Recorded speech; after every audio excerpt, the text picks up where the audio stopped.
Marriage is compromise. Unless your wife's idea of compromise is taking your kidney money and buying her sister a chocolate fountain. I'm Darren Whitlock, 42 years old, and I supervise a delivery fleet for Henderson Supply Company in what used to be a decent working-class neighborhood before gentrification turned every corner store into a craft beer boutique. My kidneys are failing, which sounds dramatic until you realize it's just another Tuesday in middle age. The doctors say I need surgery soon, or I'll be doing dialysis 3 times a week for the rest of my considerably shortened life. My wife Marina thinks this is inconvenient timing. Can't you just postpone it until after Amber's wedding? She asked last week, not looking up from her laptop where she was scrolling through wedding cake designs that cost more than my monthly salary. It's just a few months. Marina Fells, she kept her maiden name, which should have been my first red flag, is 39 and works as a freelance makeup artist. She's got the kind of sharp blonde beauty that photographs well but feels cold to the touch, like marble countertops. We've been married 8 years, and I can count on one hand the number of times she's asked how I'm feeling about anything. Her sister Amber is 34, Instagram famous in that particular way. That means she has 12,000 followers but no actual job. Amber's getting married to Kyle, a guy so bland he makes vanilla seem exotic.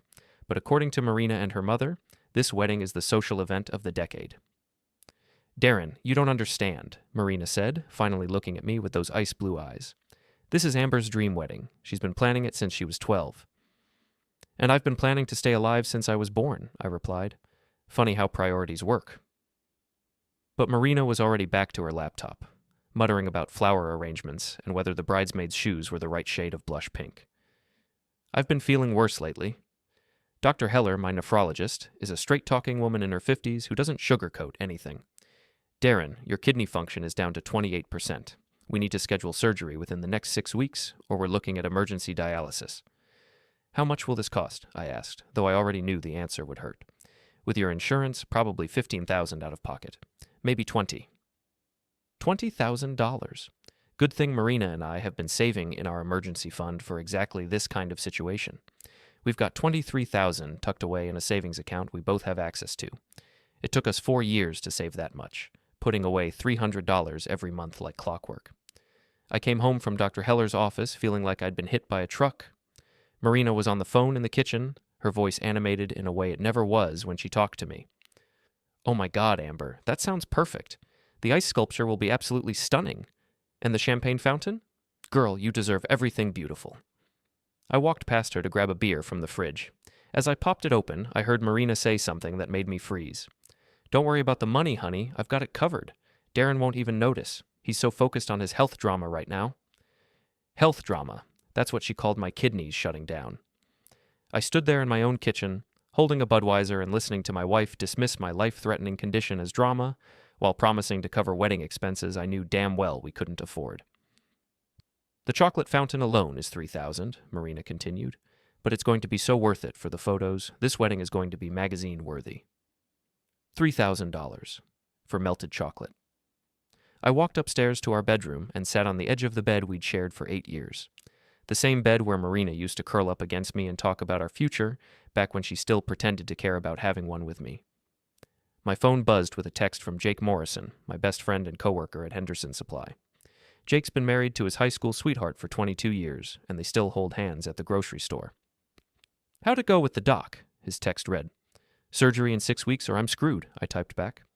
Marina taking it okay? I stared at that question for a long time. How do you tell your best friend that your wife cares more about her sister's wedding than your survival? She's handling it her own way, I finally replied. 3 days later, I was at work going over delivery schedules when my phone buzzed with a bank alert. I'd set up notifications for any transaction over $500 on our joint accounts, just to keep track of our finances. The alert showed a withdrawal of $4,000 from our emergency savings account. $4,000. I called the bank immediately. This is Darren Whitlock. I need to check recent activity on account ending in 7743. The customer service representative, a cheerful woman named Beth, pulled up my account. I see a withdrawal of $4,000 yesterday at 2:47 p.m.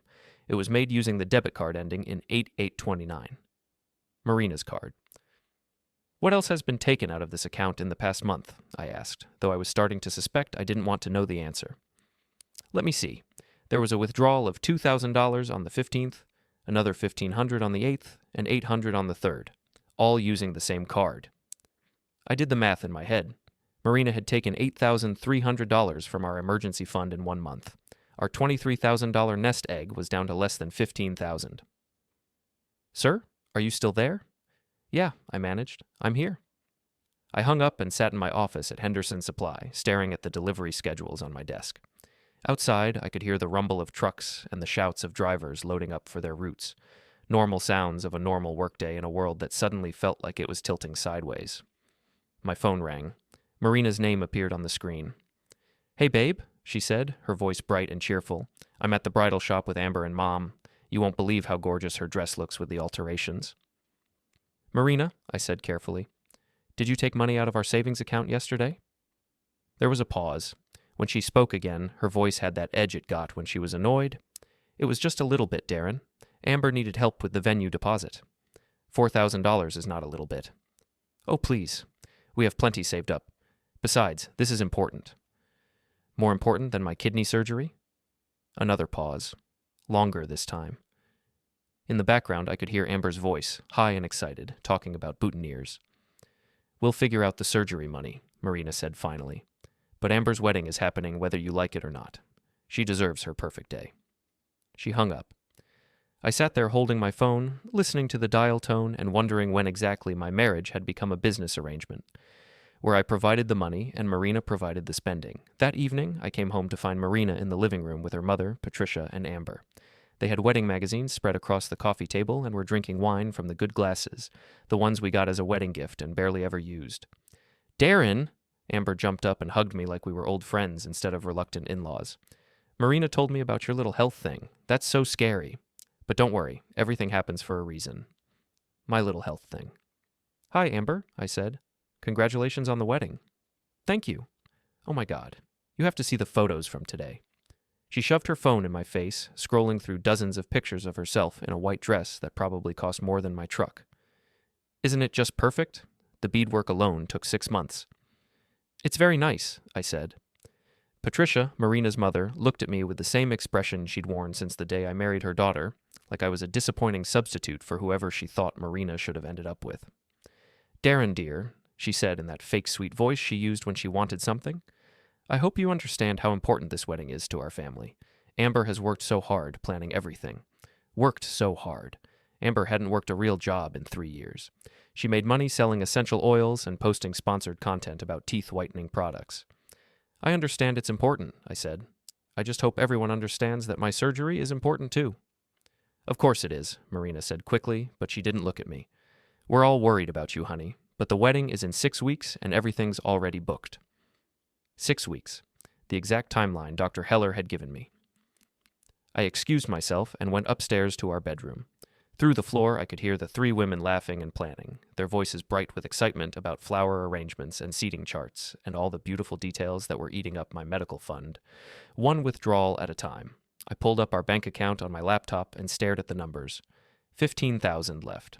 Maybe enough for the surgery if nothing went wrong, if there were no complications, if I was lucky. But I'd never been particularly lucky. My phone buzzed with another text from Jake. Want to grab a beer? Sarah's at book club. Can't tonight, I typed back. Wedding planning. Thought that was Amber's job. Apparently it's everyone's job except Amber's. 20 minutes later, Jake texted back. Come over anyway. Bring beer. Sarah made too much chili. I looked at my laptop screen, at the shrinking numbers in our savings account, then closed it and went downstairs. Marina, Amber, and Patricia were still clustered around the coffee table, now looking at photos of wedding cakes on Marina's iPad. I'm going to Jake's, I announced. Okay, Marina said without looking up. Don't stay out too late. Amber wants to show you the venue photos tomorrow. As I reached for my keys, I heard Amber say, God, I'm so lucky to have a sister who actually cares about making my day perfect. Some people are just so selfish about money. I paused at the front door, my hand on the handle. Some people, Patricia agreed, just don't understand what really matters in life. I walked out of my own house and got in my truck, thinking about kidney failure and chocolate fountains and the difference between what matters and what costs money. At Jake's house, I sat at his kitchen table and told him everything while his wife Sarah heated up bowls of chili and made sympathetic noises. Jesus, Darren, Jake said when I finished. How much has she taken? Over 8,000 so far, and the wedding's still 6 weeks away. Sarah, a kindergarten teacher with more common sense than anyone I know, shook her head. That's not right. That money is for your surgery. Try telling Marina that. Maybe I should, Sarah said. Maybe someone needs to. But I knew it wouldn't matter. Marina had made her choice, and it wasn't me. I drove home that night thinking about marriage and compromise and what happens when only one person in a relationship is willing to bend. Our house was dark when I pulled into the driveway, and I sat in my truck for a few minutes, looking at the windows of the home Marina and I had bought together back when we still used words like we and us instead of I and mine. Inside, Marina was already asleep, curled up on her side of the bed with her back to my side. I lay awake staring at the ceiling, listening to her breathe, and wondering if she'd even notice if I wasn't there anymore. The next morning, I woke up to another bank alert on my phone. Another $3,000 gone. I stared at my phone screen, the bank alert glowing like a neon sign advertising my own stupidity. $3,000 more, withdrawn at 9:23 a.m. while I was at work reviewing driver schedules and pretending my life wasn't falling apart. Marina was in the kitchen when I got home, humming while she chopped vegetables for a salad. She looked up when I walked in, and for a split second, I saw something flicker across her face. Guilt, maybe, or just annoyance that I was home earlier than usual. Hey, babe, how was work? Expensive, I said, holding up my phone. Want to explain this? She glanced at the screen, then went back to chopping carrots with more force than necessary. Amber needed help with the catering deposit. $3,000 for a deposit? It's a really nice venue, Darren, the Grandview Estate. They require half up front. The Grandview Estate. I knew that place. It was where the mayor's daughter had her wedding last year, the one that made the society pages of the local newspaper, the kind of place that charged more for one night than most people made in 3 months. Marina, we're down to $12,000. That's not enough for my surgery. She set down her knife and turned to face me, her expression hardening into the look she got when she'd made up her mind about something and didn't want to hear arguments. The surgery can wait a few more months. Amber's wedding can't. The surgery can't wait. Dr. Heller was very clear about that. Dr. Heller is being dramatic. Doctors always make everything sound worse than it is so they can charge more money. I stared at my wife, this woman I'd been married to for 8 years, and realized I was looking at a stranger. When had she become someone who thought kidney failure was a scam? Marina, if I don't have this surgery soon, I could pass. You're not going to pass, Darren. You're 42 years old. 42-year-olds don't just pass. 42-year-olds with kidney disease do. She picked up her knife again and resumed chopping, each cut sharp and precise. You're being dramatic, just like the doctor. That night, I lay in bed listening to Marina sleep while I stared at the ceiling and did math in my head. 12,000 left. Surgery costs 20,000, 8,000 short, and the wedding was still 5 weeks away. I thought about taking out a loan, but our credit was already stretched thin from the mortgage and Marina's car payment. I thought about asking my parents for money, but they were retired and living on Social Security. I thought about a lot of things, but mostly I thought about how I'd gotten to the point where my wife valued her sister's party more than my life. The next morning, Marina was gone when I woke up. She'd left a note on the kitchen counter. Gone dress shopping with Amber and Mom. Don't wait up. Dress shopping. Again. How many dresses did one wedding require? I called in sick to work and drove to Dr. Heller's office. Her receptionist, a kind woman named Gloria, squeezed me in between appointments. Darren, Dr. Heller said when she saw me, you look terrible. How are you feeling? Like my kidneys are shutting down, I said, which I guess they are. She pulled up my latest test results on her computer. Your numbers are getting worse. We really need to schedule that surgery. About that, I said, there might be a problem with the money. Dr. Heller looked at me over her glasses. She'd been a doctor for 30 years and had probably heard every excuse and sob story in the book. What kind of problem? I told her about Marina and the wedding fund.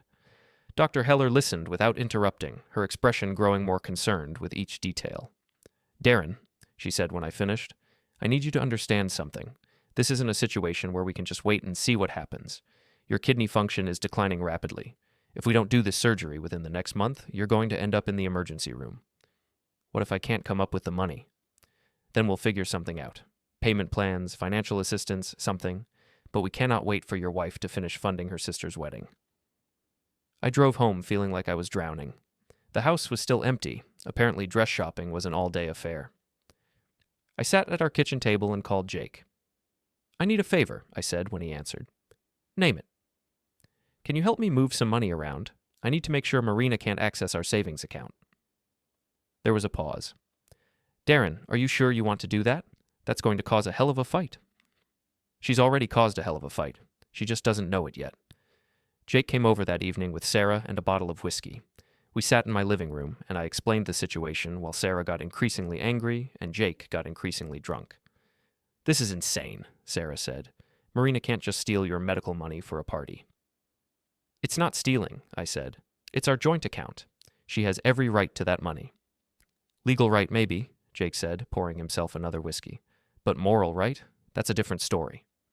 We were still talking when Marina came home at 9 o'clock, her arms full of shopping bags and her face flushed with excitement. Oh, hi, everyone, she said, barely glancing at Jake and Sarah. Darren, you have to see what we found for the bridesmaids. The shoes are absolutely perfect. She started pulling tissue paper and boxes out of her bags, laying them across the coffee table like trophies. Shoes, jewelry, something called a bridal emergency kit that cost $60 and seemed to contain nothing but mints and safety pins. How much did all this cost? I asked. Oh, not much. Just a few hundred. Amber needed accessories for her engagement photos next week.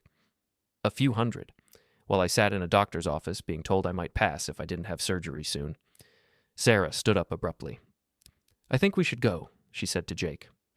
After they left, Marina and I had our first real fight in months.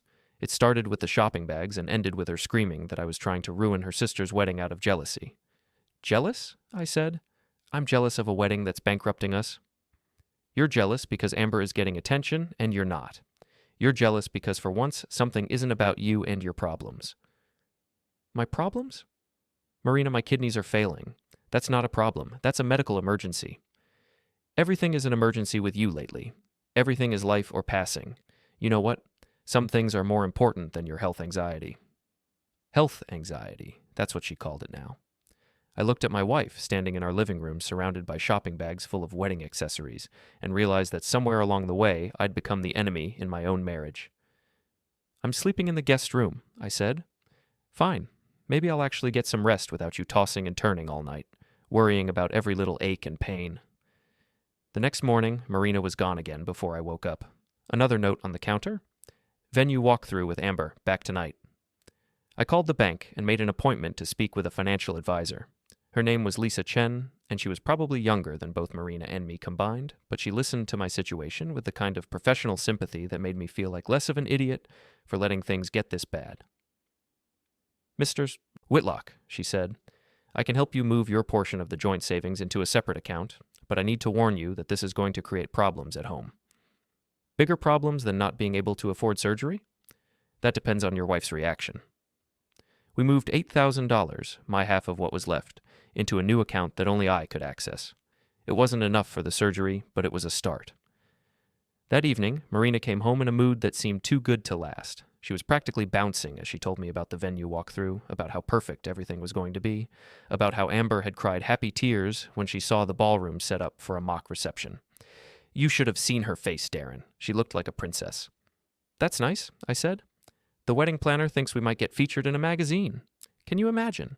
Our family in a real wedding magazine. Our family. As if I was part of this circus instead of just the guy paying for it. Marina, we need to talk about money. Her good mood evaporated instantly. What about it? I moved some of our savings into a separate account. For the surgery. She stared at me for a long moment, her face cycling through confusion, anger, and something that might have been panic. You did what? I took my half. $8,000. It's not enough for the surgery, but it's a start. You can't do that. That money is for... We need that money. For what? More shoes? Another deposit? For the wedding, Darren. For Amber's wedding. Amber's wedding is not my responsibility. Marina's face went white, then red. How could you do this? How could you be so selfish? Selfish? I'm trying to save my own life. You're trying to ruin everything. Do you know what this means? Do you know what we've already committed to? We? I've already promised Amber we'd cover the catering, and the flowers, and the photographer. I felt something cold settle in my stomach. How much, Marina? It doesn't matter how much. What matters is that we gave our word. How much? She looked away. 15,000, maybe 20. $20,000, on top of what she'd already spent. Marina, we don't have $20,000. We did until you moved it. We had $8,000 left, that's it. Then we'll get more. We'll take out a loan or something. A loan? For a wedding? For family, Darren. For the people who matter. The people who matter. Apparently, I wasn't one of them. That night, I lay in the guest room bed and listened to Marina on the phone with Amber, their voices carrying through the thin walls. I couldn't make out all the words, but I caught enough to understand that they were discussing me like I was a problem to be solved rather than a person to be considered. He's being impossible, Marina said. Selfish, Amber's voice agreed, tinny through the phone speaker. I don't know what's gotten into him lately. Maybe he's just jealous that someone else is getting attention. That's what I told him. They talked for another hour, their voices getting more animated as they convinced each other that I was the villain in the story. By the time Marina finally hung up, they'd apparently decided that my kidney disease was a ploy for attention and my financial concerns were an attempt to sabotage Amber's happiness. I stared at the ceiling of the guest room and wondered when I'd become a stranger in my own marriage, a problem to be managed rather than a partner to be cherished. Outside, I could hear the neighbor's dog barking at something in the darkness, and I thought about how even that dog probably got more consideration from its family than I was getting from mine. The next morning brought another bank alert. Marina had tried to withdraw money from our joint savings account and been declined due to insufficient funds. 15 minutes later, my phone rang. What did you do? Marina's voice was shaking with rage. I told you, I moved my half. There's only $4,000 left in the account. That's your half. This is insane, Darren. You can't just take money that we both need. I need it for surgery. What do you need it for? I need it for... She paused, and I could practically hear her trying to come up with something that sounded more important than wedding decorations. For our life. For our future. What future, Marina? The one where I'm gone because we spent my surgery money on flowers? She hung up. An hour later, Amber called me directly. Darren, this is ridiculous. You're being completely unreasonable. Hello to you too, Amber. Marina told me what you did with the money. That's not fair. What's not fair is spending my medical fund on your party. It's not a party, it's my wedding. It's the most important day of my life. And staying alive is the most important thing in mine. You're not going to pass, Darren. You're just being dramatic. There it was again, dramatic, as if kidney failure was a performance I was putting on for attention. Amber, I need surgery, real surgery, with real doctors and real money. And I need my wedding. I've been planning this for 2 years. Plan it with your own money. I don't have that kind of money, you know that? Then plan a wedding you can afford. She was quiet for a moment, and when she spoke again, her voice had an edge I'd never heard before. You know what, Darren? I always thought Marina could do better than you. Now I know she can. She hung up, leaving me sitting in my office at Henderson Supply, wondering how wanting to live had made me the bad guy in everyone else's story. That evening, I came home to find Marina packing a suitcase in our bedroom. Going somewhere? I asked. I'm staying at Amber's for a few days, until you come to your senses. My senses? Until you realize that some things are more important than money. Like what? Like family, like promises, like not being the kind of person who ruins other people's happiness just because you're scared. She zipped up the suitcase and turned to face me. I married a man who cared about other people. I don't know who you've become. After she left, I sat in our empty house and called Jake. She's gone, I said when he answered. Gone where?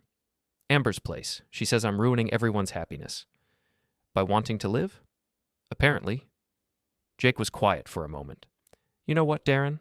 Maybe this is a good thing. Maybe you need some time to figure out what you really want. What I really wanted was simple. I wanted to live, and I wanted my wife to want that too. But as I sat in our empty house, surrounded by the remnants of 8 years of marriage, I was starting to realize that sometimes you can't have both. The house felt different without Marina in it. Quieter, but not in a peaceful way. More like the quiet of a held breath, waiting for something to break. I'd been sleeping in the guest room for 3 days when Jake showed up at my door with a 6-pack of beer and a folder full of papers. What's all this? I asked, letting him in. Research, he said, settling into my kitchen chair like he owned the place. Sarah spent half the night on the internet, looking up stuff about medical debt and financial protection.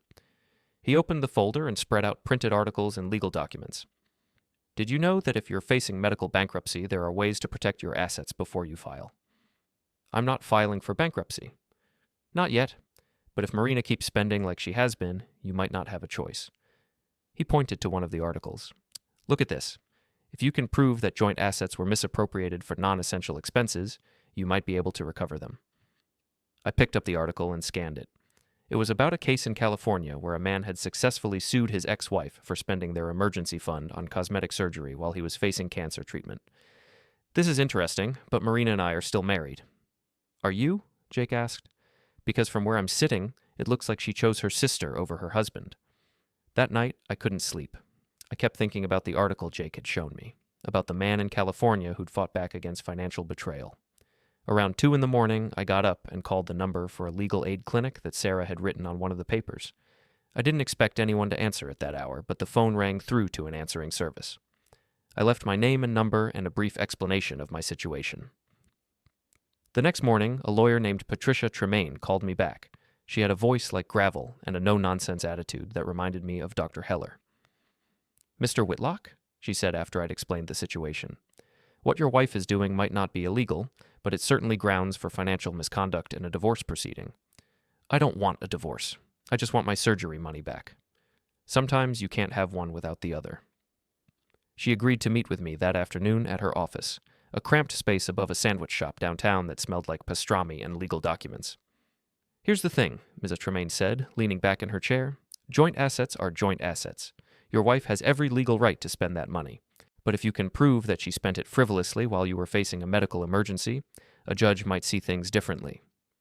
"What kind of proof?" "Bank records, receipts, documentation of your medical condition, evidence that she knew about the surgery and chose to spend the money anyway." I thought about Marina's shopping bags, about the venue deposits and catering contracts, and all the receipts she'd left scattered around the house like confetti. "I can get that." "Good, but I need to warn you, Mr. Whitlock. If you go down this road, your marriage is probably over." I looked out the window of her office at the street below, where normal people were going about their normal lives, probably not having to choose between their health and their marriage. I think it might be over anyway. That evening, I went home and gathered every receipt, every bank statement, every piece of evidence I could find. Marina had been careless with her documentation, leaving wedding-related paperwork scattered around the house like she was proud of how much money she was spending. Venue deposit, $4,000 catering deposit, $3,000 flowers, $12,500, photography, $12,800 dress alterations, $600 shoes and accessories, $400 miscellaneous wedding supplies, $1,200. The total was staggering. Over $14,000, all spent in the past 6 weeks while I was trying to scrape together money for surgery. I photographed everything and emailed it to Ms. Tremaine, then sat in my kitchen with a beer and wondered how I'd gotten to the point where I was building a legal case against my own wife. My phone rang. Marina's name appeared on the screen. "Hi," I said. "Darren, we need to talk." "I'm listening." "Not on the phone? Can you meet me somewhere?" We agreed to meet at Denny's, the one near the interstate where we used to go for late-night breakfast when we were dating. It seemed like a lifetime ago. Marina was already there when I arrived, sitting in a corner booth with a cup of coffee she wasn't drinking. She looked tired, older somehow, like the stress of the past week had aged her. "Thank you for coming," she said as I slid into the seat across from her. "What did you want to talk about?" She wrapped her hands around her coffee cup like she was trying to warm them. "I've been thinking about what you said, about the money." "And? And maybe we can work something out. Maybe we can find a way to pay for your surgery and still help Amber with the wedding." "How?" "We could take out a loan against the house." I stared at her. "You want to mortgage our home to pay for your sister's wedding?" "Not just the wedding, the surgery too." "Marina, that's insane. What if something happens? What if one of us loses our job? We could lose the house." "We won't lose the house. And even if we did, it's just a house. Amber's wedding is once in a lifetime." Once in a lifetime. Unlike kidney failure, apparently, which could happen any time. "I can't believe you're even suggesting this. I can't believe you're being so selfish." We stared at each other across the table, two people who'd once promised to love and cherish each other, now fighting over money and priorities and what mattered most. "Marina," I said finally, "I saw a lawyer today." Her face went pale. "What kind of lawyer?" "The kind who handles financial misconduct cases." "You're threatening to sue me?" "I'm trying to save my life." She was quiet for a long moment, staring down at her untouched coffee. When she looked up, her eyes were bright with tears. "I never thought you'd choose money over family." "I never thought you'd choose your sister over your husband." She left money on the table for her coffee and walked out without another word. The next morning, Ms. Tremaine called with news. "I've reviewed your documentation, Mr. Whitlock. You have a strong case for financial recovery, but I need to ask you something. Are you prepared to file for divorce? Is that the only way? It's the most effective way. If you file for divorce and cite financial misconduct, we can ask for an immediate restraining order preventing any further spending of joint assets. We can also request reimbursement for the money that was spent inappropriately. I thought about Marina, about the 8 years we'd spent together, about the dreams we'd shared before everything went wrong. Do it, I said. 2 hours later, Marina called me screaming, "You filed for divorce? You actually filed for divorce? You left me no choice." I left you no choice? I'm trying to help my sister have a beautiful wedding, and you're destroying our marriage over money. You destroyed our marriage when you decided your sister's party was more important than my life. It's not a party, it's a wedding. It's a party, Marina, an expensive party that you're throwing with my surgery money. She hung up on me. That afternoon, a process server delivered papers to Amber's house, where Marina was staying. The papers included a restraining order preventing either of us from accessing our joint accounts without court approval and a demand for reimbursement of the wedding expenses. Amber called me an hour later. "You bastard," she said without preamble. "You absolute bastard." "Hello, Amber. Do you know what you've done? Do you have any idea what this means?" "It means you'll have to pay for your own wedding." "I can't pay for my own wedding. The deposits are already made. The contracts are signed. If I can't pay the balances, I'll lose everything." "Then maybe you should have planned a wedding you could afford." "This is my dream wedding. I've been planning it for 2 years. And I've been fading for 6 months. Guess which one takes priority?" She started crying then. Big dramatic sobs that sounded like they belonged in a soap opera. "You're ruining everything," she wailed. "You're ruining the most important day of my life." "Your sister ruined the most important days of mine." "I hate you," she said through her tears. "I hate you so much." "I know," I said, and hung up. That evening, Jake came over with Chinese takeout and a bottle of whiskey. "So," he said, settling into my couch with a container of lo mein, "I heard you filed for divorce." News travels fast. Sarah heard it from Marina's friend Denise, who heard it from Patricia, who heard it from Marina herself at the grocery store. Apparently Marina was crying in the cereal aisle. I felt a stab of guilt at that image, but pushed it away. She made her choice. Yeah, she did, and now she's living with the consequences. We ate in comfortable silence for a while, watching a baseball game on TV and not talking about marriage or money or medical emergencies. It felt normal, which was something I hadn't experienced in weeks. "You know," Jake said during the 7th inning stretch, "Sarah thinks you're doing the right thing." Sarah's a good person. So are you, Darren. Don't let anyone tell you otherwise. The next morning brought a call from Ms. Tremaine with an update. "The court has granted a temporary restraining order on your joint assets," she said. "Your wife can't access the remaining funds without court approval. We've also filed a motion for reimbursement of the wedding expenses." "What does that mean?" "It means Amber and her fiancé are going to have to come up with $14,000 if they want their wedding to go forward as planned." "And if they can't?" "Then they'll have to scale back their plans significantly." That afternoon, Kyle called me. Amber's fiancé had never spoken to me directly before, and his voice sounded strained. "Darren, this is Kyle, Amber's fiancé." "I know who you are." "Look, I don't want to get in the middle of this thing between you and Marina, but this is affecting my wedding." "Your wedding that my wife was paying for with my surgery money." "I didn't know that. Amber told me her family was helping out, but I didn't know the details." "Well, now you do." "Is there any way we can work this out? Maybe we could pay you back after the wedding?"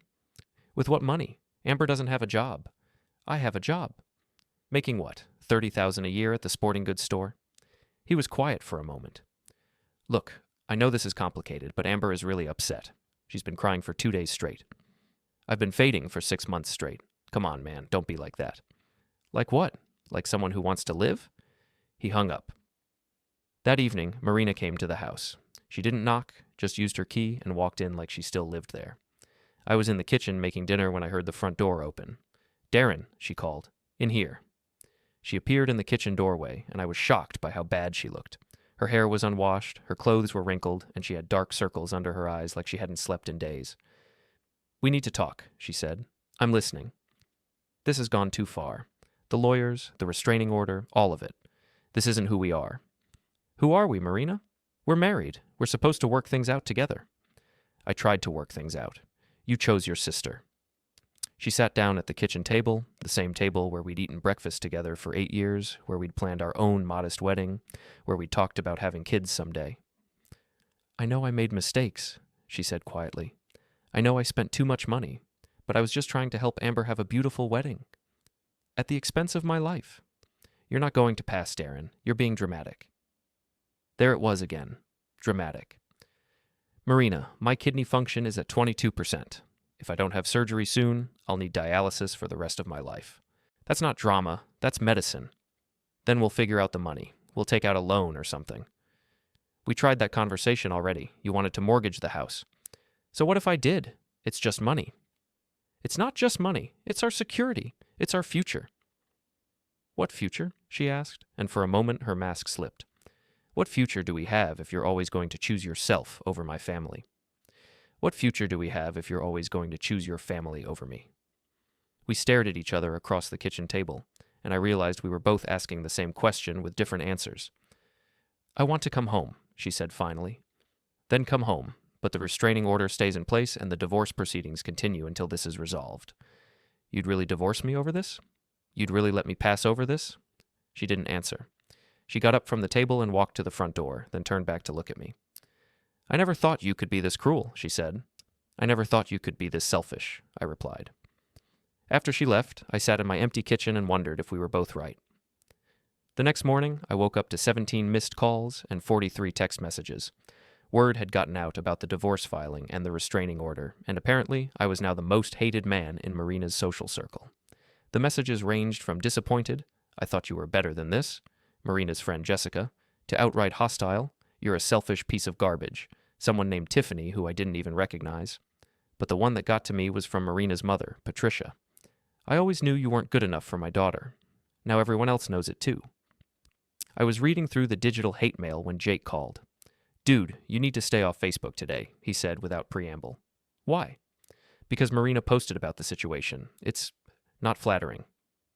I hung up and immediately opened Facebook, which was probably exactly what Jake had told me not to do. Marina's post was at the top of my feed, and it had already been shared dozens of times.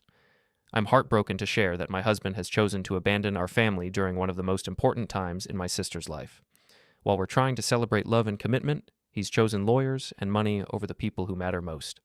I never thought the man I married could be so cruel, but I guess you never really know someone until they show you who they are.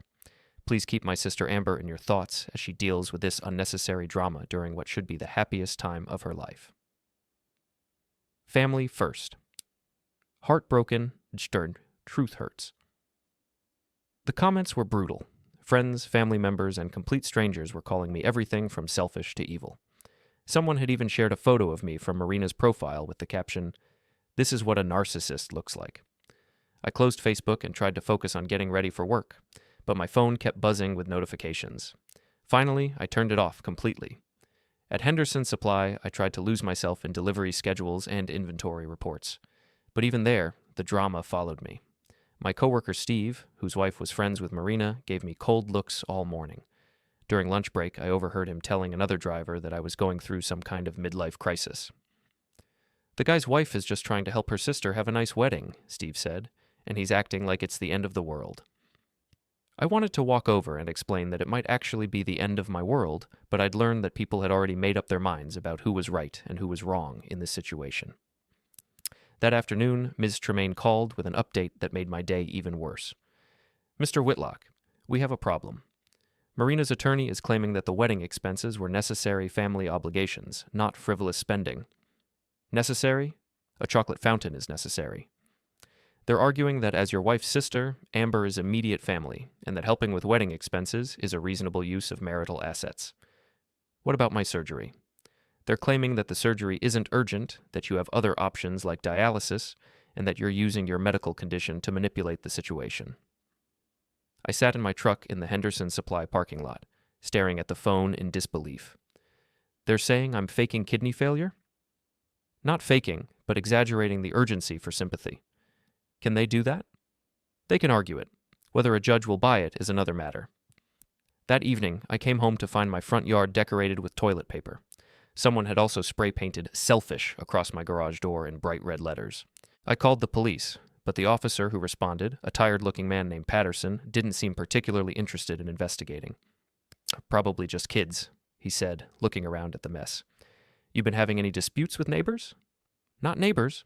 Family. He nodded like he'd heard this story before. Family disputes can get ugly. You might want to consider staying somewhere else for a few days. Let things cool down. After he left, I spent 2 hours cleaning toilet paper out of my trees and trying to scrub spray paint off my garage door.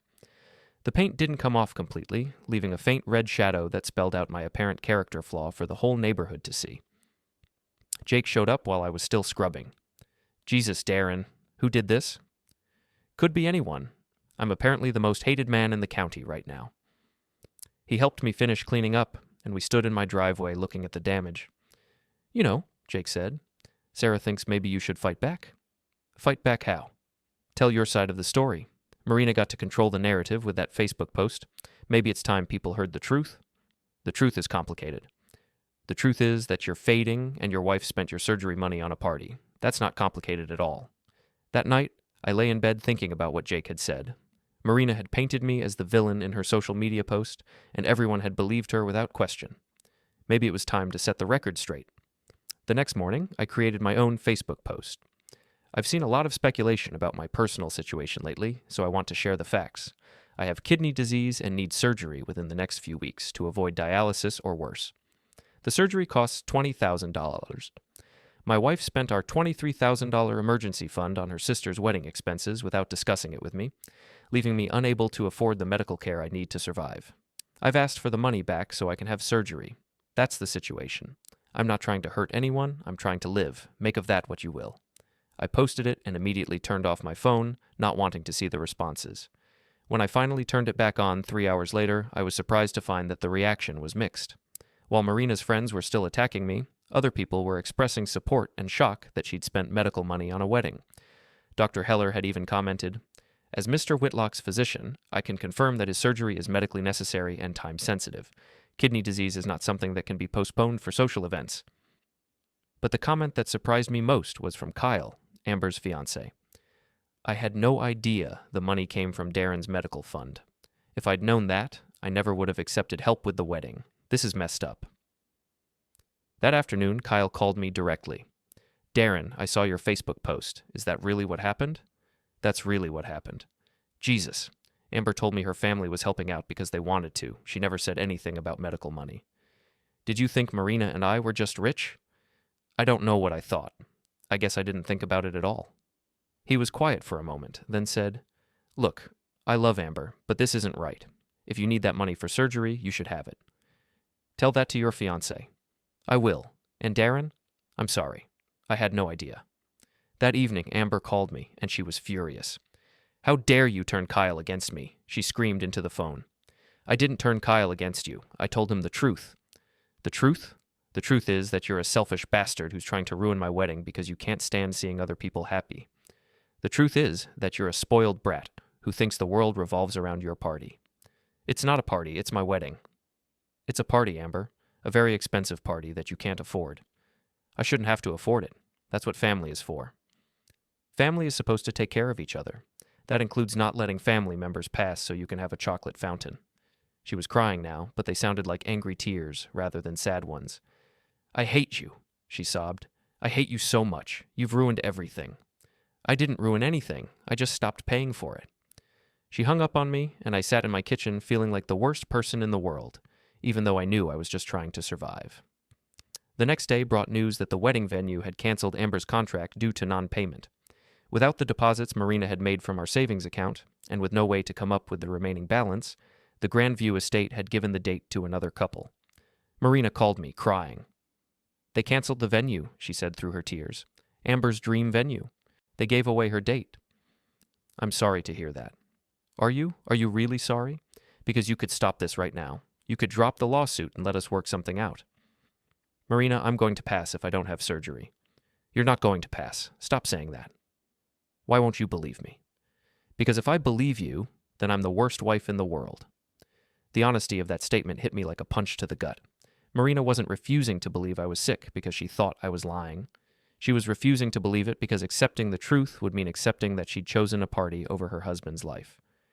Marina, I said gently, you can still fix this. You can still choose to do the right thing. The right thing? The right thing would have been for you to support your family instead of destroying it. You are my family. You were supposed to be my family. Amber is my family too. But I'm your husband, and she's my sister. We were back to the same fundamental disagreement. Who mattered more? Who deserved priority? Who got to make the choice about how our money was spent and our future was planned? I can't do this anymore, I said finally. Neither can I. She hung up, and I knew that whatever we'd had together was truly over. That weekend, Jake and Sarah invited me to their house for dinner. It was the first time in weeks that I'd been somewhere that felt normal, where people weren't angry at me or disappointed in me or trying to make me feel guilty for wanting to live. "How are you holding up?" Sarah asked as she served pot roast and mashed potatoes. "I feel like the villain in everyone else's story," I said. "You're not the villain," Jake said firmly. "You're just the only one acting like an adult." Marina's friends don't see it that way. Half the town thinks I'm a monster. "Half the town doesn't know the whole story," Sarah said, "and the half that does is on your side." After dinner, we sat on their back porch, drinking beer and watching their kids play in the yard. It was peaceful in a way that my life hadn't been in months. "You know what I keep thinking about?" I said. "What?" "Our wedding, Marina's and mine. We spent $3,000 total. Her dress was $200 from David's Bridal. We had the reception in the church fellowship hall, and my mom made the cake. Marina said it was perfect because we were starting our life together, and that's all that mattered." "What happened to that woman?" Sarah asked. "I don't know. Maybe she was never real to begin with." That night, I went home to my empty house and looked through our wedding album. There were pictures of Marina and me dancing, cutting our simple cake, laughing with our friends and family. In every photo, Marina looked genuinely happy. Not the desperate kind of happiness she'd been chasing with Amber's wedding, but the quiet contentment of someone who had everything she needed. I wondered when that had stopped being enough for her. The next morning, I woke up to find that someone had egged my house. The shells and yolk were dried onto the siding, and it took me an hour with a garden hose and scrub brush to get it all off. As I was cleaning, my neighbor Mrs. Peterson came over from across the street. "I'm sorry this is happening to you," she said. "Thank you." "For what it's worth, I think you're doing the right thing. My late husband had kidney problems, and I know how serious it is." "I appreciate that." "That wife of yours," she said, shaking her head. "She always did seem a little too concerned with what other people thought." After she went back inside, I finished cleaning the egg off my house and wondered how many other people in the neighborhood had opinions about my situation that they weren't sharing on Facebook. That afternoon, Ms. Tremaine called with news. The court has scheduled a hearing for next Friday. Both sides will present their cases, and the judge will decide whether the wedding expenses constitute financial misconduct. What are our chances? Better than they were a week ago. Your Facebook post and the public response helped establish that you're not just being vindictive, and Dr. Heller's medical records make it clear that your surgery is urgent. And if we lose? Then you'll be responsible for half the wedding expenses, and you'll have to find another way to pay for your surgery. And if we win? Then Marina and Amber will be responsible for reimbursing the money that was spent, and you'll have your surgery fund back. That evening, Marina called me one last time. "Darren, please, I'm begging you, drop the lawsuit. Let's work this out between us." "How?" "I don't know. We'll figure something out. Marina, we've been trying to figure something out for weeks. The only solution you've offered is mortgaging our house or letting me pass." "You're not going to pass." "Yes, I am. And you know it." She was quiet for a long moment, and when she spoke again, her voice was barely a whisper. "I can't be the person who destroyed her sister's wedding." "But you can be the person who destroyed her husband's life? That's different." "How is it different?" "Because—" She trailed off, unable to finish the sentence. "Because what, Marina?" "Because she's my sister, and you're just my husband." The honesty of it was brutal, but at least it was honest. "Well," I said, "now I know where I stand." "Darren, I didn't mean—" "Yes, you did, and you know what? That's okay. At least now we both know the truth." I hung up and sat in my empty house thinking about marriage and family, and the difference between the people who are supposed to love you and the people who actually do. Outside, I could hear the neighborhood settling into evening, kids being called in for dinner, dogs barking, the distant sound of television through open windows, normal sounds of normal lives lived by normal people who probably didn't have to choose between their health and their family's approval. I envied them. The court hearing was scheduled for 10 a.m. on a Friday, which meant I had to take time off work and sit in a room full of strangers, while they decided whether my wife had the right to spend my surgery money on her sister's wedding. Ms. Tremaine met me outside the courthouse, looking professional in a navy blue suit that probably cost more than I made in a week. "Are you ready for this?" she asked. "As ready as I can be for having my personal life dissected by a judge. Remember, stick to the facts. Don't let emotion cloud your testimony. Inside, the courtroom was smaller than I'd expected, more like a conference room than the dramatic spaces you see on TV.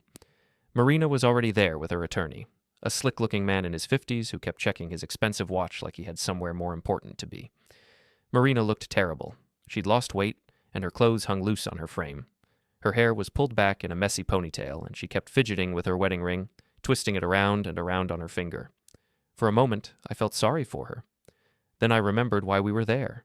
Judge Morrison, no relation to Jake, was a stern woman in her 60s who looked like she'd heard every sob story and excuse in the book.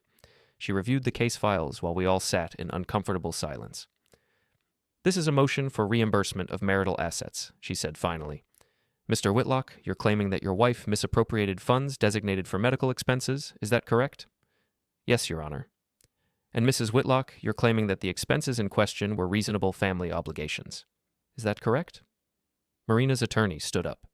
"Yes, Your Honor, Mrs. Whitlock was helping her sister with wedding expenses, which is a normal and reasonable use of family funds.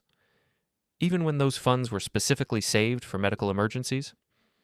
"Your Honor, there's no evidence that this money was specifically designated for medical use. It was simply savings, available for any family need." Ms. Tremaine stood up. "Your Honor, we have documentation showing that Mr. Whitlock's kidney disease has been worsening for months, and that both parties were aware that surgery would be necessary. We also have medical records confirming the urgency of the situation." The judge looked through the papers in front of her. "I see medical documentation here indicating that Mr. Whitlock's condition is indeed serious and time-sensitive. Dr. Heller, is that correct?" Dr. Heller had agreed to testify by phone, and her voice came through the courtroom speakers with clinical authority. "Yes, Your Honor. Mr. Whitlock's kidney function has declined to the point where surgery is medically necessary within the next few weeks. Without intervention, he faces permanent dialysis or potentially life-threatening complications." "And the cost of this surgery?" "Approximately $20,000, after insurance." The judge made notes on her papers. "Mrs. Whitlock, were you aware of your husband's medical condition and the need for surgery?" Marina's attorney nudged her to stand up. She looked pale and shaky as she answered. "Yes, Your Honor, but I didn't think it was that urgent. Darren has a tendency to exaggerate his health problems." "Are you qualified to make medical assessments, Mrs. Whitlock?" "No, Your Honor." "Then, on what basis did you determine that Dr. Heller's medical opinion was incorrect?" Marina's attorney jumped in. "Your Honor, Mrs. Whitlock was simply trying to balance competing family needs. Her sister's wedding was a once-in-a-lifetime event with non-refundable deposits and contractual obligations. And Mr. Whitlock's life is what exactly? A recurring subscription?" The sarcasm in the judge's voice was unmistakable, and Marina's attorney visibly flinched. "Your Honor, we're not minimizing Mr. Whitlock's health concerns. We're simply saying that Mrs. Whitlock acted reasonably in trying to meet multiple family obligations." Judge Morrison looked at the receipts and bank statements spread out in front of her. "Mr. Whitlock, can you walk me through these expenses?" I stood up, my legs feeling shaky. "Yes, Your Honor. Over the course of 6 weeks, my wife withdrew over $14,000 from our emergency savings account. The money went to wedding venue deposits, catering, flowers, photography, and various accessories and decorations. Including what appears to be a $3,000 chocolate fountain?" "Yes, Your Honor." "Mrs. Whitlock, can you explain the necessity of a chocolate fountain when your husband was facing life-threatening medical expenses?" Marina stood up again, and I could see her hands shaking. "Your Honor, it wasn't just about the chocolate fountain. It was about giving my sister a beautiful wedding. She's been planning this for 2 years." "And your husband has been fading for how long?" "He's not fading," Marina said, her voice rising. "He's being dramatic about a medical condition that can be managed with dialysis. Mrs. Whitlock, are you aware that dialysis is a life-limiting treatment that requires patients to spend 12 to 15 hours per week connected to a machine, significantly impacts quality of life, and carries substantial risks of complications and early passing?" Marina's attorney put his hand on her arm, but she was already talking. "I just thought, people live on dialysis for years, but a wedding only happens once." The courtroom was silent for a moment. Even Marina seemed to realize how that sounded. Judge Morrison made more notes. "Mrs. Whitlock, in your opinion, what is the appropriate priority order for family financial resources? Life-saving medical care or wedding celebrations?" I don't know how to answer that. I think you just did." The judge reviewed the evidence for another 10 minutes while we all sat in uncomfortable silence. Finally, she looked up. "This is not a complicated case. Mr. Whitlock faces a medical emergency that requires immediate financial resources. Mrs. Whitlock chose to spend those resources on discretionary social expenses without her husband's consent. While married couples generally have equal access to marital assets, that access comes with the responsibility to consider the welfare of both spouses. She shuffled through the papers one more time. Mrs. Whitlock's decision to prioritize wedding expenses over her husband's life-saving medical care represents a clear breach of her fiduciary duty as a spouse. The expenses in question were not reasonable family obligations, but discretionary luxury purchases made in disregard of a medical emergency. Marina started crying, quiet tears that she tried to wipe away without anyone noticing. Therefore, I'm ordering full reimbursement of the $14,300 spent on wedding-related expenses. Mrs. Whitlock has 30 days to repay these funds to the marital estate. I'm also granting Mr. Whitlock exclusive access to the marital savings account pending resolution of divorce proceedings. The gavel came down with a sharp crack that seemed to echo through the small courtroom. Marina's attorney immediately stood up. Your Honor, we'd like to request a payment plan for the reimbursement. Mrs. Whitlock doesn't have access to $14,000 in liquid assets. Then she should have considered that before spending $14,000 of her husband's medical money. 30 days, counselor. Outside the courthouse, Marina caught up with me as I was walking to my truck. Darren, wait. I turned around. She looked smaller somehow, diminished by the judge's ruling and the reality of what she'd done. I don't have $14,000, she said. I know. What am I supposed to do? I don't know, Marina. Maybe ask Amber to return all the stuff you bought her. She can't return it. The deposits are non-refundable. The flowers are ordered. The dress is altered. Then maybe she should have planned a wedding she could afford. This is going to destroy her. And what you did almost destroyed me. Marina looked at me with tears in her eyes. I never meant for it to go this far. What did you think would happen? That I'd just quietly pass so Amber could have her chocolate fountain? I thought we'd figure something out. I thought you were exaggerating about the surgery. Even after Dr. Heller explained it to you. I don't know what I thought. We stood there in the courthouse parking lot. Two people who'd once promised to love and cherish each other. Now strangers divided by money and priorities and fundamentally different ideas about what mattered most. I'm sorry, Marina said finally. I know you are, but sorry doesn't fix this. Can't we try? Can't we go to counseling or something? Marina, you spent my surgery money on a party. You chose your sister over your husband. You told a judge that weddings are more important than human life. What exactly would we talk about in counseling? She didn't have an answer for that. That evening, Amber called me screaming, You bastard! You absolute bastard! Do you know what you've done? I know exactly what I've done. The wedding is ruined. Everything is ruined. We have to cancel everything. I'm sorry to hear that. No, you're not. You're happy about it. You wanted to destroy my wedding from the beginning. I wanted to live, Amber. Your wedding was never part of the equation. This was the most important day of my life. And staying alive is the most important thing in mine. I hate you. I hate you so much. I hope you pass. She hung up, and I sat in my kitchen thinking about how wishing passing on someone was probably not the best way to prove that your wedding was about love and family and all the things that really mattered. The next morning, I woke up to find my truck vandalized. Someone had keyed deep scratches into the paint and slashed 2 of my tires. They'd also left a note under the windshield wiper. This is what happens to people who destroy families. I called the police, and Officer Patterson came out to take a report. He looked tired, like he'd been dealing with family drama all week. Any idea who might have done this? He asked. Could be anyone. I'm not very popular right now. This is getting out of hand. You might want to consider a restraining order. Against who? Half the town? He shrugged. Against whoever's been harassing you. This isn't just vandalism anymore, it's targeted intimidation. After he left, I called Jake to come pick me up for work. While we waited for the tow truck, he helped me document the damage with photos. This is insane, he said. People are acting like you murdered someone. In their minds, I did something worse. I refused to bankrupt myself for someone else's party. Sarah wants to know if you need a place to stay. She's worried about your safety. I looked at my house, at the faint red stain on the garage door where someone had spray-painted selfish, at the tire tracks in my flower bed where someone had driven across my lawn. I might take her up on that. That afternoon, Ms. Tremaine called with an update. Marina's attorney contacted me about a payment plan for the reimbursement. They want to pay you back $50 a month for the next 24 years. $50 a month? I told them that was unacceptable. You need surgery now, not in 2048. What happens if she can't pay? Then we can garnish her wages, put liens on property, all the usual collection methods. But honestly, if she doesn't have the money, she doesn't have it. That evening, I packed a bag and drove to Jake and Sarah's house. They'd set up the guest room for me and made it clear I could stay as long as necessary. "This is temporary," I said as Sarah showed me where they kept the extra towels. "It's as long as you need it to be," she said firmly. Nobody should have to live in fear because they chose medical care over party planning. Over dinner, we talked about the court hearing and what came next. "So Marina has to pay you back $14,000? Jake asked. "In theory. In practice, she's a freelance makeup artist who just lost half her clients because of the divorce drama. She probably makes $20,000 a year on a good year." "What about Amber? Can she pay?" "Amber doesn't have a job. She sells essential oils on Instagram." "What about her fiancé?"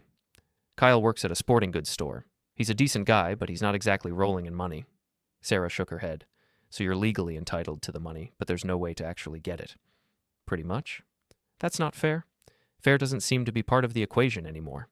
That night, I lay in Jake and Sarah's guest room, listening to the sounds of a normal family going about their evening routine, kids being tucked into bed, dishes being washed, quiet conversation between two people who actually liked each other. It was peaceful in a way that my own home hadn't been in months. My phone buzzed with a text message from an unknown number. "You destroyed an innocent girl's dream. Karma is coming for you." I deleted the message and turned off my phone. Tomorrow, I would call Dr. Heller and schedule my surgery. I had the money now, thanks to the court order, even if I might never actually see the reimbursement from Marina.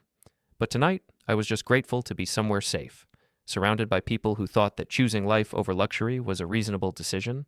It was a low bar, but it was something. 2 weeks later, I was scheduled for surgery on a Tuesday morning. Dr. Heller had moved quickly once the court freed up the funds, and I was grateful to finally have an end date for the medical uncertainty that had been hanging over my life for months. The night before surgery, Jake and Sarah took me out for what they jokingly called my last supper, though given the circumstances, the joke fell a little flat. "How are you feeling?" Sarah asked as we sat in our booth at the steakhouse. "Nervous, ready, grateful." "Any word from Marina?" Radio silence since the court hearing. Jake cut into his steak with more force than necessary. "She should be here. Whatever else has happened between you two, she should be here for your surgery." "She made her choice." "Still, you were married for 8 years. I thought about that. 8 years of shared meals and inside jokes and quiet Sunday mornings reading the newspaper together. It seemed impossible that it could all end with a court order and a pile of wedding receipts. My phone buzzed with a text message.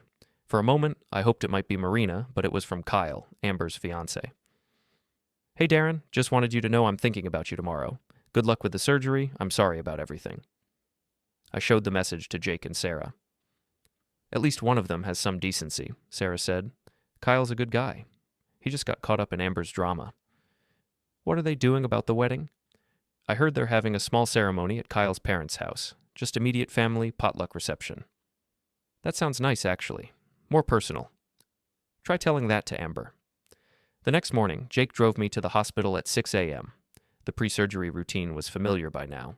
Paperwork, IV lines, conversations with anesthesiologists about my medical history and drug allergies. "Any family coming to wait during the surgery?" the nurse asked. "Just friends," I said, nodding toward Jake, who was sitting in the corner chair looking uncomfortable in the hospital environment. "That's fine. Surgery should take about 4 hours. We'll update him every hour or so." As they wheeled me toward the operating room, I found myself thinking about Marina. Despite everything that had happened between us, part of me had hoped she might show up. Not because I wanted to reconcile, but because some rituals of marriage run deeper than anger and disappointment. But the hallway was empty except for medical staff, and I went into surgery alone. I woke up 6 hours later feeling like I'd been hit by a truck, but alive. Dr. Heller was standing next to my bed, looking pleased with herself. "How do you feel?" she asked. "Like someone replaced my kidney with a bowling ball." "That's normal. The surgery went very well. Your new kidney is already producing urine, which is exactly what we want to see." "New kidney?" "We ended up doing a transplant instead of a repair. You were sicker than we realized, but we had a donor match become available at the last minute. You're very lucky." Lucky. It was a word I hadn't associated with myself in months. Jake appeared in the doorway, looking relieved. "How's our patient?" "Alive and complaining, which is a good sign," Dr. Heller said. "He'll be here for about a week, then home for recovery." Over the next few days, I had a steady stream of visitors. Jake and Sarah came every day, bringing magazines and terrible hospital gift shop snacks. Some of my coworkers from Henderson Supply stopped by, including Steve, who apologized for giving me the cold shoulder during the divorce drama. I didn't understand the whole situation, he said. My wife explained it to me after the court hearing made the news. I'm sorry, man. It's okay. It was a complicated situation. Not that complicated. You needed surgery, your wife spent the money on a party. That's pretty black and white. On Thursday, I was surprised to see Kyle walk into my room carrying a small bouquet of flowers from the hospital gift shop. Hey, he said, looking nervous. How are you feeling?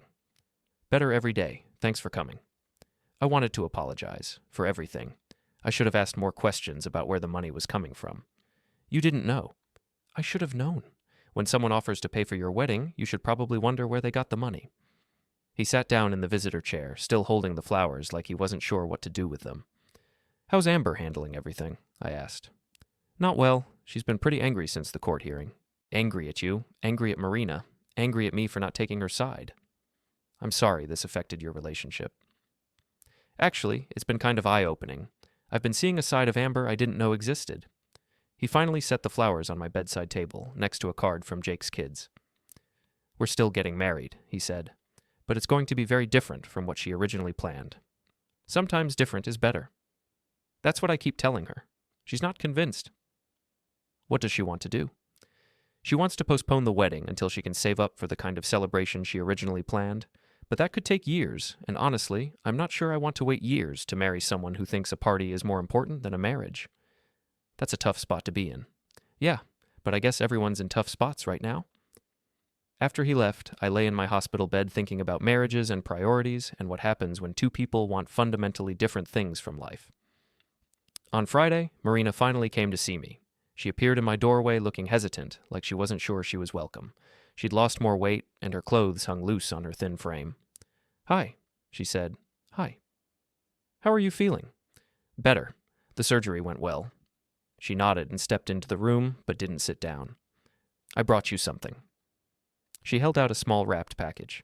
Inside was a book, a collection of crossword puzzles, the kind we used to do together on Sunday mornings when we were happy. Thank you. I wasn't sure if you'd want to see me. I wasn't sure either. We looked at each other across the small hospital room, two people who'd once shared everything and now struggled to find words for the simplest conversation. I'm glad you're okay, she said finally. Are you? Of course I am. Darren, I may have made terrible decisions, but I never wanted you to pass. Just to risk fading. I didn't understand how serious it was. Even after Dr. Heller explained it. I thought doctors always make things sound worse than they are. Why would you think that? She sat down in the visitor chair, finally, and for the first time since this whole mess started, she looked directly at me. Because if I believed her, then I was choosing my sister's wedding over my husband's life. And what kind of person does that make me? The kind of person who made a mistake. A mistake that almost ruined you. But didn't. We sat in silence for a while. Outside my window, I could see the hospital parking lot. People coming and going, visiting their own family members and friends, dealing with their own crises and recoveries. I can't pay you back, Marina said eventually. I know. I don't have $14,000. I don't even have $1,400. I figured. Are you going to garnish my wages? I don't know. Probably not. Why not? Because you're broke, and taking $50 a month from someone who's already struggling doesn't seem like it would accomplish anything except making both of us more miserable. She started crying then, quiet tears that she didn't try to hide. I'm sorry, she whispered. I'm so sorry, Darren. I don't know how I became the kind of person who would do what I did. I don't know either. Can you forgive me? I thought about that question for a long time. Could I forgive her? Maybe. Did forgiveness mean we could go back to being married? Probably not. I can forgive you, I said finally. But I can't trust you, and I can't be married to someone I can't trust. She nodded like she'd expected that answer. What happens now? Now we get divorced. We sell the house, split what's left, and figure out how to live separate lives. And then what? And then you figure out who you want to be, and I figure out how to be grateful for getting a second chance at life. She stayed for another hour, and we talked about practical things, lawyers and paperwork, and who would take what furniture. It was sad and businesslike, and nothing like the conversations we'd had when we were planning a future together instead of dismantling one. After she left, I called Jake to give him an update. "How did it go?" he asked. "About as well as could be expected. She apologized. I told her I'd forgive her but couldn't stay married to her, and we talked about dividing up our stuff." "How do you feel about it?" "Sad, relieved, ready to move on. Sarah wants to know if you're coming to stay with us during recovery." "If you don't mind having a house guest for a few weeks." "Mind? Sarah's already planning your meals and organizing your medications. You're stuck with us whether you like it or not." The next morning, Dr. Heller discharged me with a list of instructions longer than my mortgage paperwork and a prescription for pain medications that made me feel like I was floating slightly above ground level. Jake picked me up in his truck, and as we drove away from the hospital, I looked back at the building where I'd spent the past week recovering from surgery that had saved my life. "Any regrets?" Jake asked. "About the surgery?" "No." "About the divorce?" "No regrets about that either." "What about Marina? Any part of you wish things had worked out differently?" I thought about that as we drove through town, past the courthouse where a judge had ruled that my life was worth more than my sister-in-law's party, past the Grandview estate where Amber had planned to have her dream wedding, past all the places where my marriage had slowly fallen apart. "I wish Marina had been the person I thought she was," I said finally. "But I can't regret finding out who she really was before it was too late." 3 weeks later, I was back at work with restrictions on heavy lifting and a new appreciation for being alive. My coworkers had decorated my office with welcome back signs and a cake that said, "Congratulations on your new kidney," in frosting that was probably supposed to be funny, but mostly just looked weird. That afternoon, Kyle called me with news. "Amber and I broke up," he said. "I'm sorry to hear that." "I'm not. It turns out that when someone shows you who they really are, you should believe them." "What happened?" "She wanted me to sue you for emotional distress. She thought we could get money to pay for the wedding she wanted." "Sue me for what?" "For ruining her dreams, apparently. She had it all planned out. We'd claim that your lawsuit caused her psychological trauma, and we'd ask for damages equal to the cost of her original wedding plans." "That's insane." "That's what I told her. That's when she said if I really loved her, I'd do whatever it took to give her the wedding she deserved." "And you said?" "I said if she really loved me, she wouldn't ask me to sue a man who almost passed because we spent his surgery money on our party." "Good for you." She threw her engagement ring at me. Literally threw it. Hit me right in the forehead. "Sounds like you dodged a bullet." "More like I dodged a whole firing squad." A month later, the divorce was final. Marina and I met at the lawyer's office to sign papers and divide up 8 years of shared possessions. She looked better, healthier, like she'd been sleeping and eating regularly for the first time in months. "How are you feeling?" she asked as we waited for the lawyer to prepare the final documents. "Good, strong, ready to start over." "I'm glad. What about you? What are your plans?" "I'm moving back in with my mother for a while, just until I can get back on my feet financially." "And Amber?" "Amber's not speaking to me. She blames me for ruining her wedding and her engagement." "I'm sorry." "Don't be. You were right about her. She is spoiled and entitled, and I enabled it for years." The lawyer came back with our papers, and we signed our names to documents that officially ended our marriage. It was surprisingly anticlimactic, just signatures on paper, making legal what had been emotionally true for months.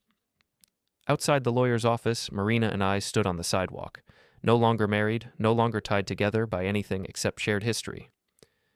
"I hope you'll be happy," she said. "I hope you will too." Maybe we both learned something from this mess. What did you learn? That family isn't just about DNA. It's about the people who show up when you need them most. And who did you think showed up for you? She was quiet for a moment, then said, "Nobody. When everything fell apart, I realized I didn't actually have anyone in my corner. Amber blamed me. My mother was embarrassed by the public drama. My friends took sides based on Facebook posts. I was completely alone." That must have been hard. It was, but it was also clarifying. I spent so much time trying to be the person everyone else wanted me to be that I forgot to figure out who I actually was. "And who are you?" "I don't know yet, but I'm looking forward to finding out." We hugged goodbye, awkward and brief, but genuine, and then went to our separate cars to begin our separate lives. 6 months later, I ran into Kyle at the grocery store.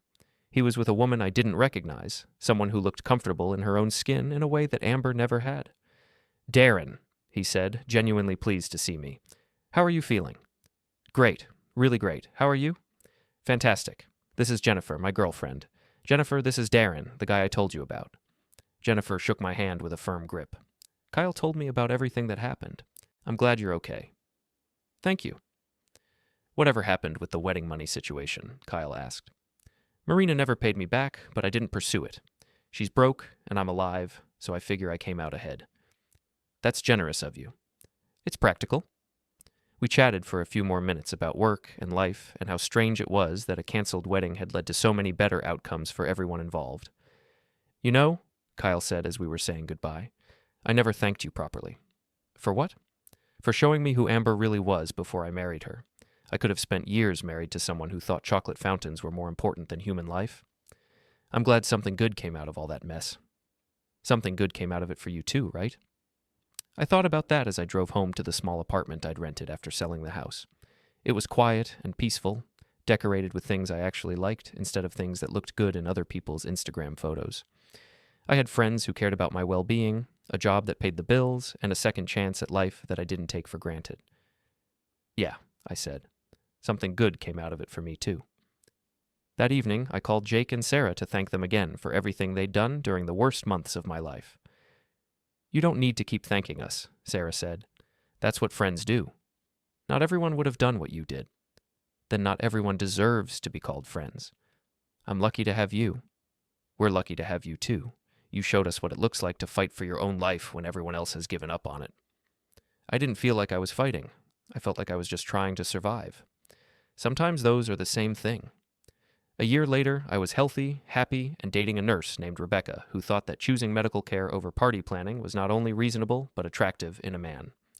We met at a coffee shop near the hospital where she worked, and our first conversation was about the importance of putting health first in all life decisions. I can't believe your wife actually spent your surgery money on a wedding, she said when I told her the story. Ex-wife. And yeah, it was a complicated time. It doesn't sound complicated at all. It sounds like you were married to someone who had terrible priorities. That's a fair assessment. Do you ever regret the divorce? Never. Do you think that makes me a bad person? I think it makes you a person who learned the difference between love and enabling. That night, I lay in bed thinking about the past 2 years. The fear, the betrayal, the legal battles, the surgery, the recovery, and finally the peace that came with building a life based on my own values instead of other people's expectations.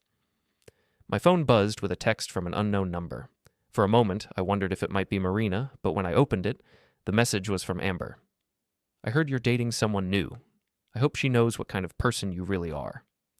I deleted the message without responding and turned off my phone. Some people, I'd learned, never figure out that the problem isn't other people's priorities. It's their own. But that was Amber's journey to make or not make. Mine was already complete. Well, at least I didn't have to buy a gift, or a kidney,